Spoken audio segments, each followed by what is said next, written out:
Дошли на държавното първенство по силов многобой. Момчетата се превръщат в мъже. Мъжът се превръща в Iron Man. Iron Man се превръща в шампион. Няма ограничения.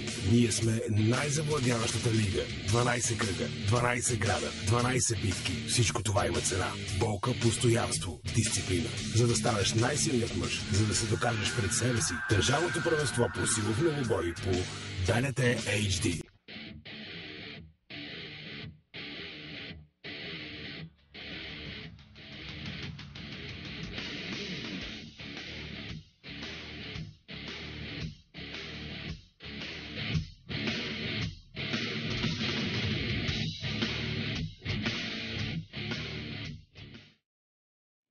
В предаването ще видите държавното първенство по силов многобой.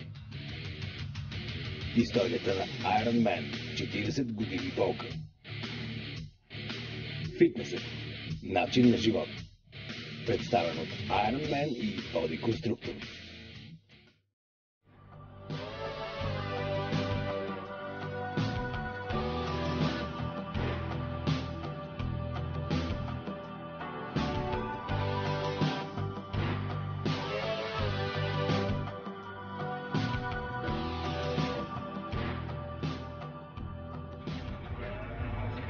На днешния ден,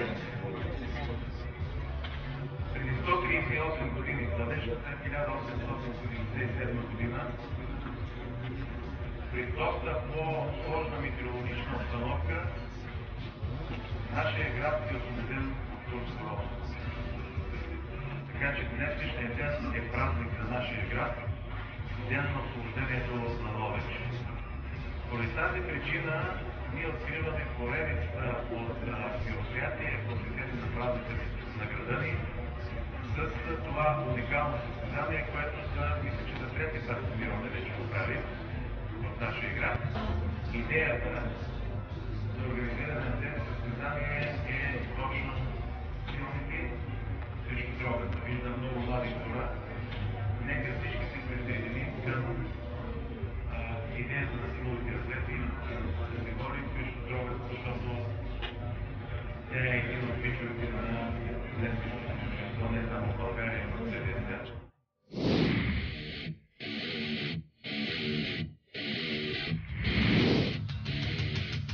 Добре дошли на 6-ти кръг от държавното първенство по силов многобой, което се проведе с любезното домакинство на община Ловеч. В днешното състезание се изправиха едни от най-силните атлети в България. Мариан Димитров от Пловдив, 27 годишен, 120 кг, 177 см висок.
Един нов участник, Явор Христов, 19 годишен, 100 кг, 1,76 от Мездра.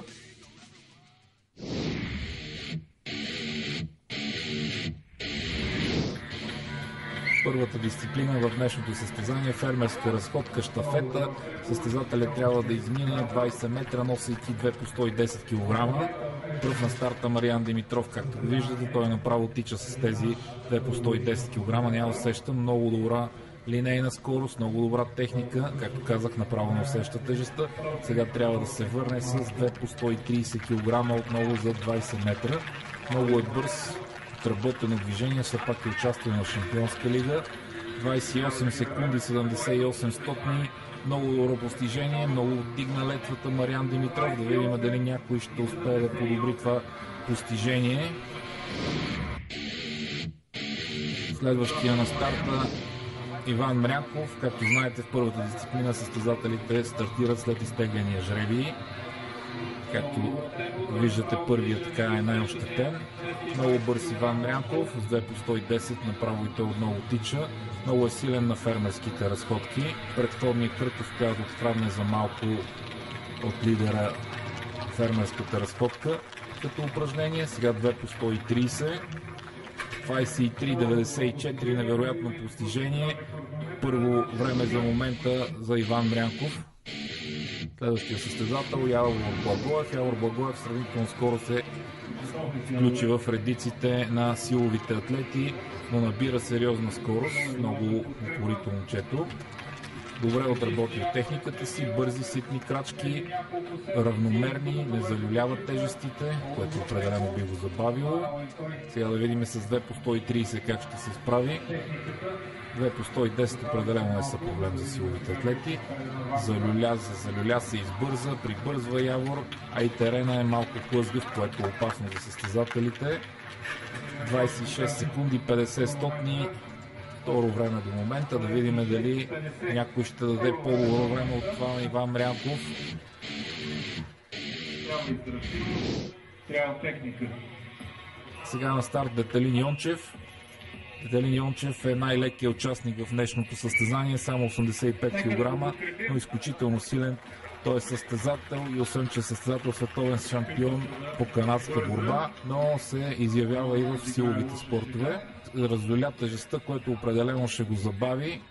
Те по 130 добре се справи. 26.75 е постижението на Детелин Йончев.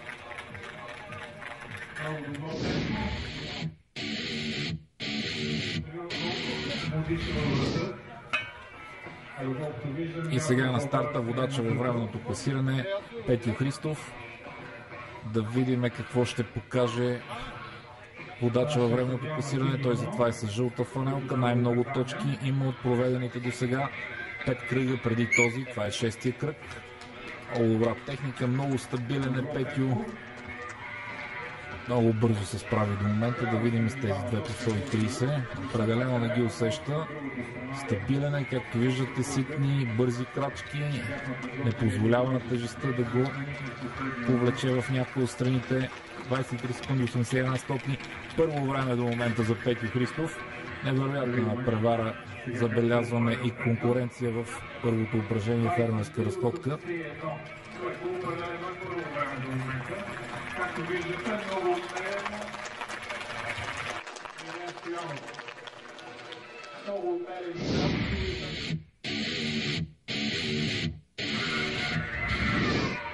Сега на старт Милен Стоянов. Това за него е второ състезание. Определено има да поработи върху техниката си. Както виждате, не си е балансирал тежестите, което определено го бави. Определено го повлича в едната в другата страна, което при по-голяма тежест определено ще бъде проблем. Но просто трябва да тренира повече. Все пак второ състезание за него.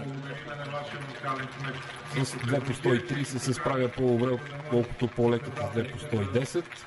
Добра ли линейна скорост демонстрира? Стабилен е. 32 секунди 10 стотни за Милен Стоянов. Просто трябва да поработи над техниката си. 32 и 10 за Милен.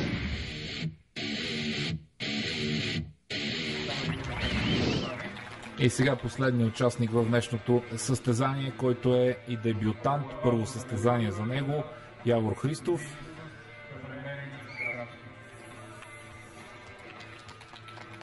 Да видим как ще се справи момчето в Мездра. Както казахме, първо състезание за него. Напрежението е голямо.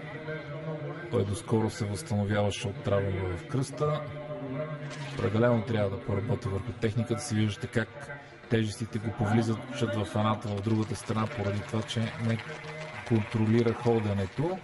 Но първите 20 метра са факт. Сега да видим на 2 по 130 как ще се оправи. Тежестта се покачва. Това е фермерската разходка щафета. 20 метра се изминават с по-леката тежест и се връщат с 20 метра с по-тежка тежест. Определено има проблеми с изправянето. Явор Христов.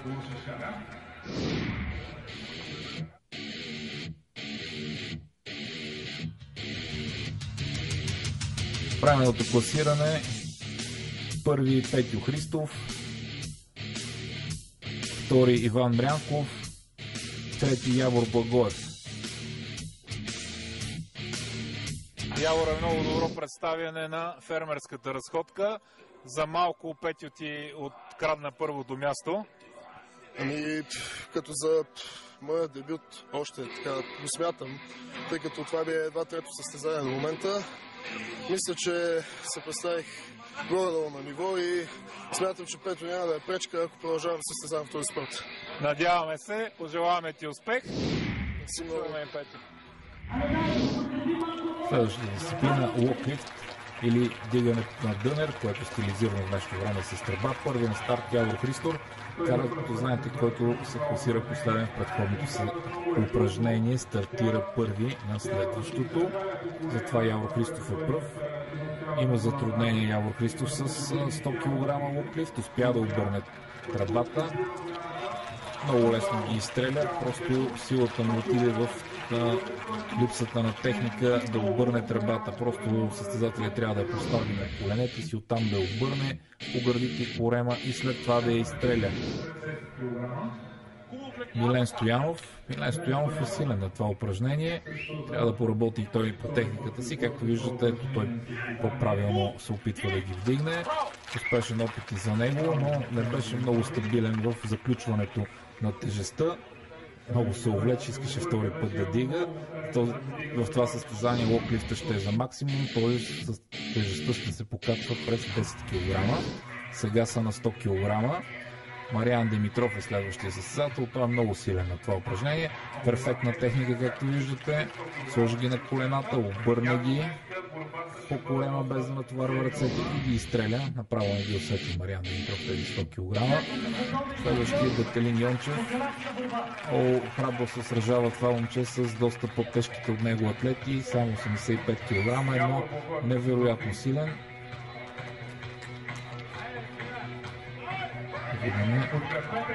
Точно успя да я обърне, определено му отне част от силите, но добро дигане чисто за Детелин Йончев. Сега на старт Явор Благоев. Явор Благоев е шампион по културизъм, трети на Балканско първенство по културизъм. Много силна горна част има Явор. Отработи добре техниката си, виждате как извърта локлифта и го изстрелва без никакъв проблем. Сложно добри локлифта е, че дръжките са перпендикулярни, не са като обикновените щанги. Освен това, ръцете са на разстояние от тялото, което допълнително увеличава трудността при изпълнението на това упражнение. Иван Мрянков просто не усети тези 100 кг. Изстреля ги без никакъв проблем. Сега Петю Христов, който е с най-много точки до проведените от сега състезания. Затова е с фанелката на лидера. Както виждате, и Петю абсолютно никакъв проблем не ги усеща. Имаше нужда направо изстреля тежестта горе. Сега преминаваме на локлифт. Следваща тежест 110 кг. Покачват се килограмите, става по-сложно изпитанието пред момчетата. Явор Христов, както казахме, е първо състезание за него. 110 кг на локлифта. Не е малка тежестта, както казахме. Ръцете са перпендикулярно отдалечени на 15 см от тялото, което много увеличава тежестта. Явор просто няма необходимата техника. Ето сега ви се опита да я извърти по корема, но не успя, натоварва си ръцете, просто прави грешката, че не е приклекнал хубаво и не успява да извърти тежестта, а се опитва да я дига с ръце, което му отне силите. Неуспешен опит за Явор Христов. Остава той с 100 кг в актива си. Сега да видим Милен Стоянов как ще се представи на това упражнение. Дали ще успее момчето от Козлодуй да дигне 110 кг. Много лесно ги извъртя. До гърди, да видим от тук дали ще има сила. Ако не му достигна, има проблем с баланса. Милен просто трябва да тренира повече. Повлече го тежестта и това, тези два опита просто му отнеха силата. Има сила да ги дигне, но просто трябва повече тренировки. Не се отказва въпреки всичко Милен Стоянов. И сега Мариан Димитров. Мариан Димитров е един изключително силен състезател.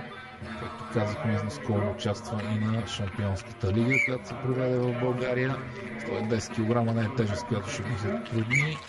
Винаги перфектни дигания има Мариан Димитров на локлифта, на хъмър тягата. Сега Детелин Йончев, да видим дали по-ниското лично тегло няма да го затрудни него. Добра техника Детелин Йончев, но по-леките килограми определено му пречат.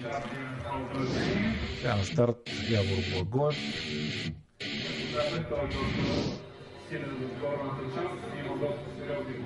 Явор Благоев доста напредна на това упражнение. Определено всичките състезатели вече дават заявки за 150 кг, така че не вярвам 110 кг да бъдат проблем за него. Добре усвои техниката той. Избърза малко, но добре, чисто вдигане. Стабилен беше Явор Благоев. Да видим как ще се справи обаче на 120 кг, като че ли 110 кг малко му се опънаха. На старт Иван Мрянков. Предните 110 не ги усети, да видим с 110 как ще се справи. Не ги усети и тях, както виждате, е направо при извъртането директно ги бута горе. Да видим доколко ще е лимита на детето чудо от Пещера, както го наричат. Той е само на 18 години. И сега Петю Христов, който пък е само на 19. Най-силният фермер на България, както го обявиха по една телевизия.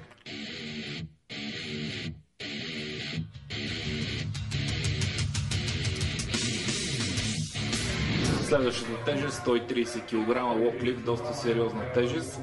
Състезателите успяха да повдигнат 120 кг.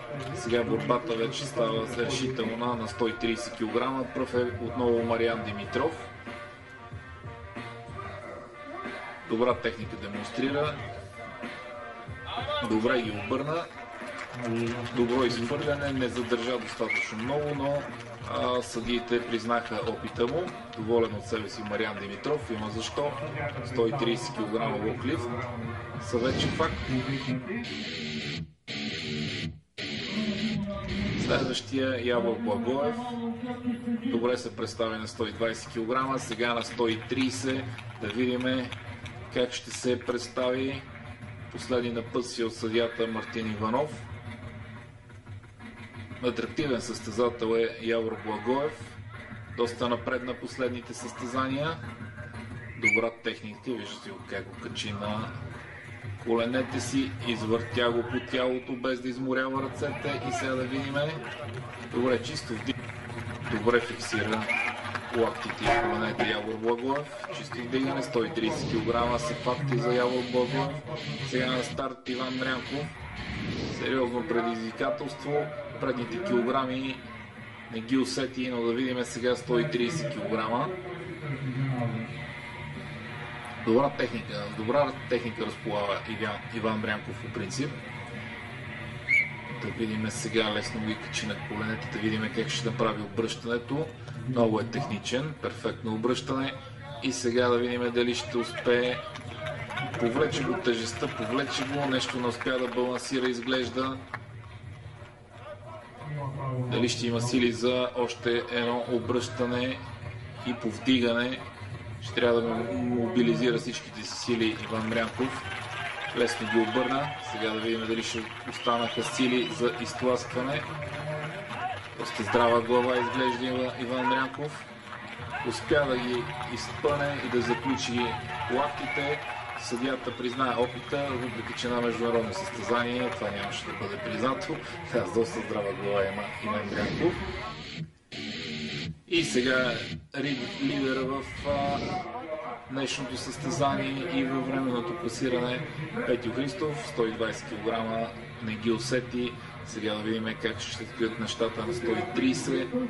Петю също има много добра техника, без проблем ги обърна, изтласка ги много чисто, спокойно, дигане. Сега да видим 140 кг как ще се справят нашите атлети с тях.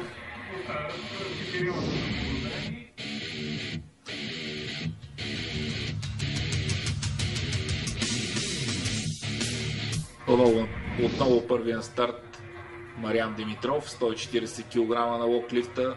Нещата стават още по-сериозни. Това е една значителна тежест, както казахме. Положението на ръцете, това, че те са далеч от тялото, всъщност многократно увеличават тези 140 кг като натоварване. Много добре ги обърна, ги усети, много повлече тежестта. Успя да я успокои. Сега да видим дали ще има сили. Малко не му достигна да заключи ръцете. Още малко, може би, трябваше да си помогне с краката, да даде по-голяма инерция и щяха да се случат нещата. Сега Явор Благоев. Явор Благоев е много силен в горната част на тялото. Ще е комплексен състезател. Това, че е бил все пак състезател и по лек, и по културизъм, много му помага при такива упражнения, които са изпитания за горната част на тялото. Той може би малко трябваше да се научи да си помага повече с краката. По-голяма засилка трябва от краката. Иван Дрянков, 130 бяха доста компромисни при него, но да видим на 140 да се представи. Началото на упражнението има добра техника. Обикновено лесно ги обърна, и сега видяхте лесно ги обърна, но да видим дали ще успее да ги изстреля. Много малко, наистина на него много малко му остана да заключи ръцете, но все пак и той с по-дълги ръце, което го затруднява допълнително.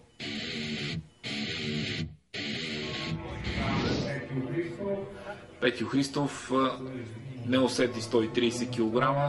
Да видим 140 как ще се представи. Има всички шансове да победи убедително в това упражнение.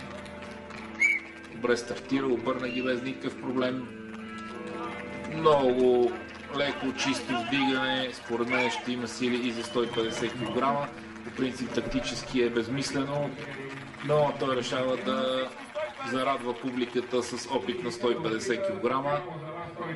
Убедително победи в това упражнение. Това не му е необходимо, но той решава да зарадва публиката, както казах вече, с опит на 150 кг. Да видим как ще се справи.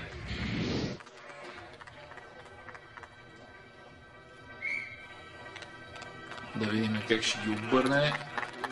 Сравнително лесно ги обърна. Това е една значителна тежест, както казах. Да видим, ще има ли сили за втори път. Не се получиха при първата засилка. Не, тежат, но още 150 кг. Но все пак и доста килограми минаха за ръцете преди това.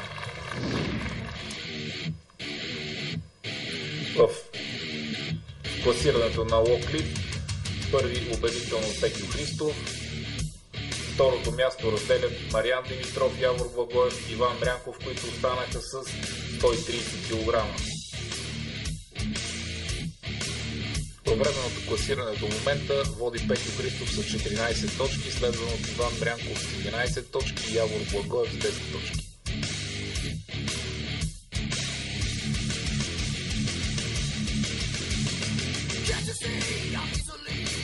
Първо участие в Българската федерация на силовите атлети, кръга силните срещу дрогата. Успя ли да се възстанови след участието на Шампионската лига? Значи след участието даже бях много по-добре.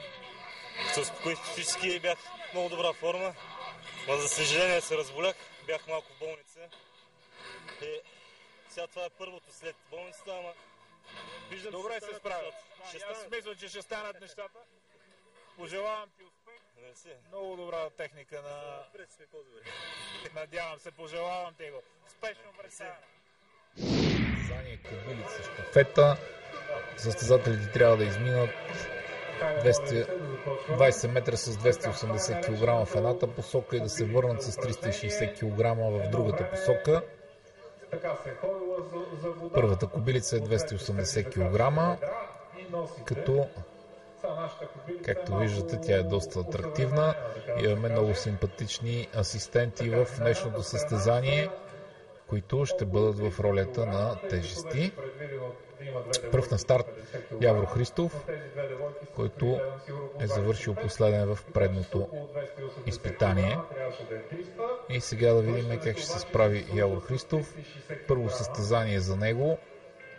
От друга страна и терена е леко хлъзгав, малко дъжда спря буквално минути преди старта на състезанието, така че трябва да внимават атлетите. Няма техника Явор Христов, трябва да поработи върху това упражнение. Както виждате, влачи го тежестта в различните посоки, не е стабилен. Просто трябва да бъде по-разкрачен с ситни бързи крачки, за да не позволява и да балансира тежестта, за да не позволява тя да го увлича в едната или другата посока. Измина първите 20 метра с 280 кг на гърба. Явно не се е възстановил от контузията си Явор Христов. Сега да видим как ще се справи на 360 кг. 360 кг вече е значителна тежест за така наречената кобилица. Обикновено на международните първенства се слагат 400-420 кг. Лепи ги тръгва уверено, но, както казах, това, че не балансира тежестта, определено му изиграва лоша шега. Бори се геройски въпреки всичко Явор Христов. Опитва се да преодолее още няколко метра, да видим, ще успее ли да завърши тази дисциплина. Продължава геройски да се бори. После трябва да потренира походката. Казахме, уверени си крачки, за да балансира тежестта. Отказа се Явор Христов. Той успя да пренесе 360 кг кобилица на 5 метра. Втори на старт е Милен Стоянов. Да видим как ще се справи Милен Стоянов с това предизвикателство. Дали ще подобри постижението на Явор Христов.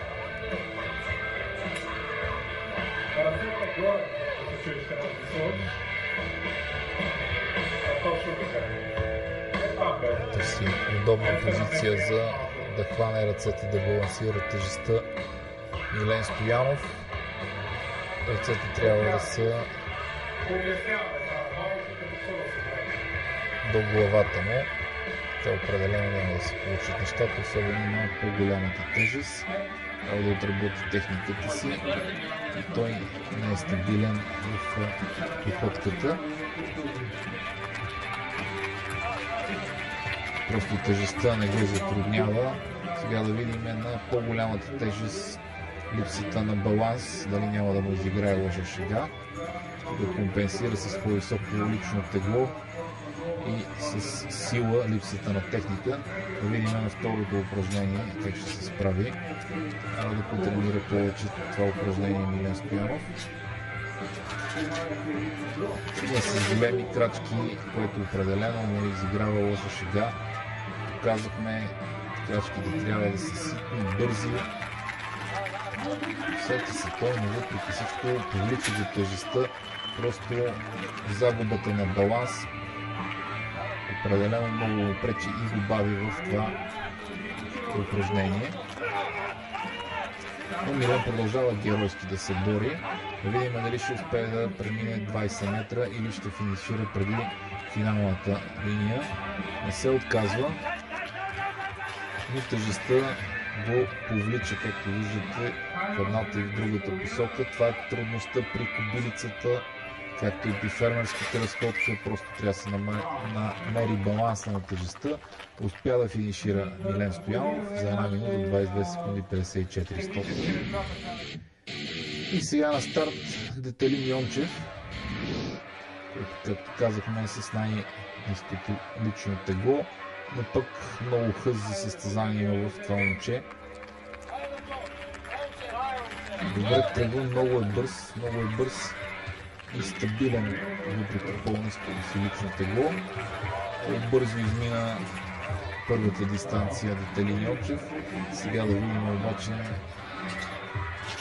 тази тежест как ще ме се отрази. Добре тръгна, добра линия на скорост поддържа, но трябваше да си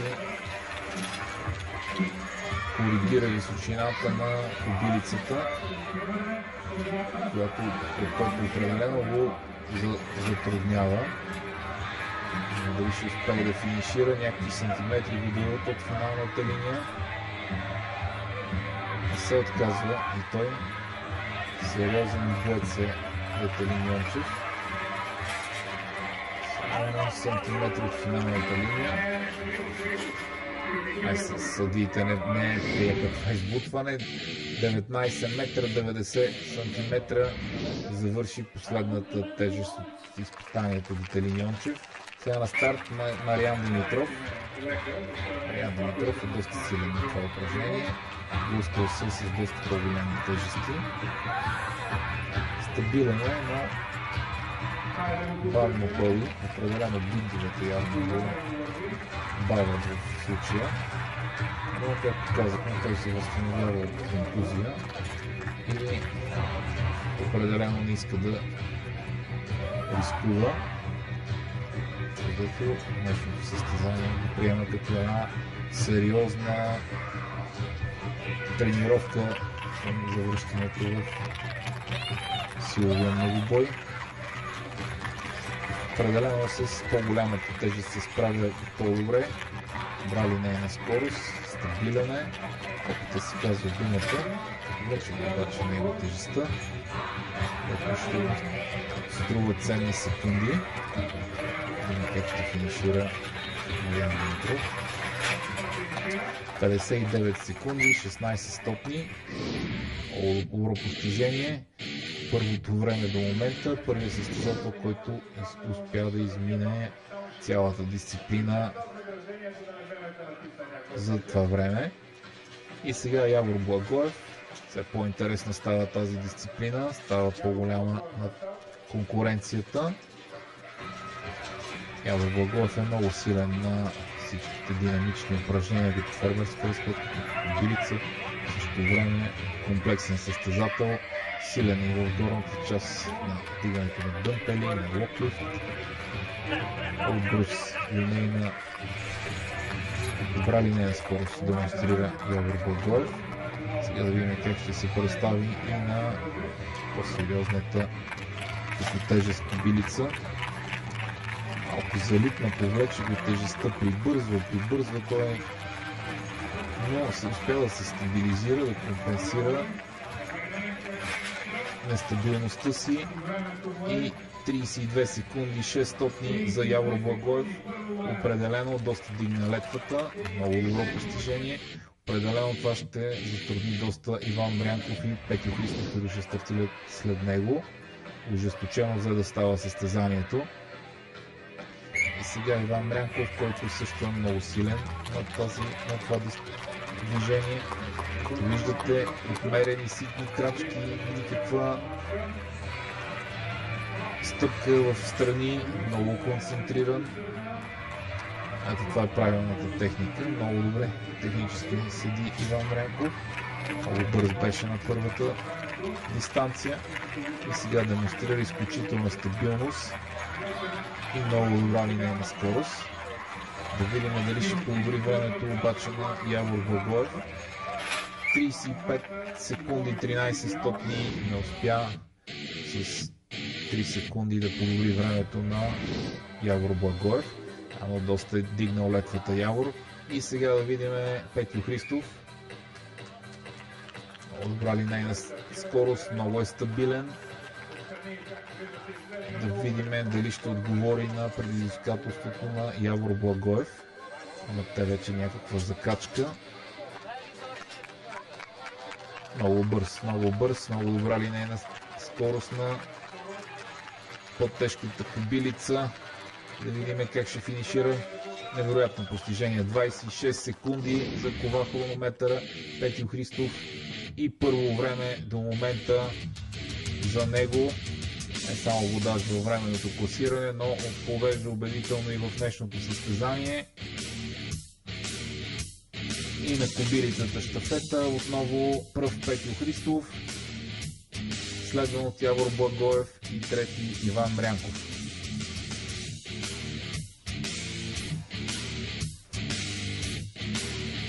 До момента продължава да води Петю Христов с 21 точки, Иван Мрянков и Явор Благоев са с 16 точки.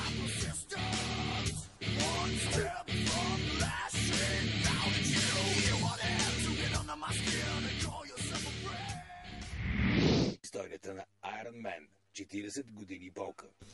Състезанието "Най-силен мъж на света" е неразделна част от коледната телевизионна програма на САЩ. Шоуто предоставя на зрителите драматични и необикновени демонстрации на сила, а и от време на време изключително болезнени контузии. Един от най-запомнящите се носители на титлата е Мариус Пажановски. Първата му проява е на състезанието през 2000 година в Сън Сити, Южна Африка. Преди това е бил боксер, но не е развил потенциала си, докато не е бил насърчен да се захване с дигане на тежести от баща си, който е успешен олимпийски атлет. Още в началото на кариерата си успява да се отличи с изключителна сила и стабилност, което в последствие го прави един от най-резултатните играчи в спорта. Утвърдил себе си като световен шампион по силов многобой, сега Пажановски е звезда в родната Полша и славата му се отразила доста добре. И сега притежава строителна компания, както и верига супермаркети. Но успехите му не са се отразили на глада му за надпревара. Пажановски може да спряган за най-добрия в света, но той е само един от цялата тълпа силови атлети, съревноваващи се за титлата през последните 40 години. Първите 3 състезания се провеждат между 77 и 79 година в студията на Universal в Калифорния и участват единствено американски атлети. Правя елитна селекция от културисти, състезатели по американски футбол и силови атлети, както и един мъж, който не бихте искали да ядосате. Това е Лу Ферино, или невероятният Хълк, както е познат на публиката. Първите тренировки на Лу напомнят класически тренировки на старите културисти. Практиката показва, че така се правят най-хубави мускули. Лу също не е изключение от правилото. Тренировките при него дават удивителни резултати, които самият той не очаква.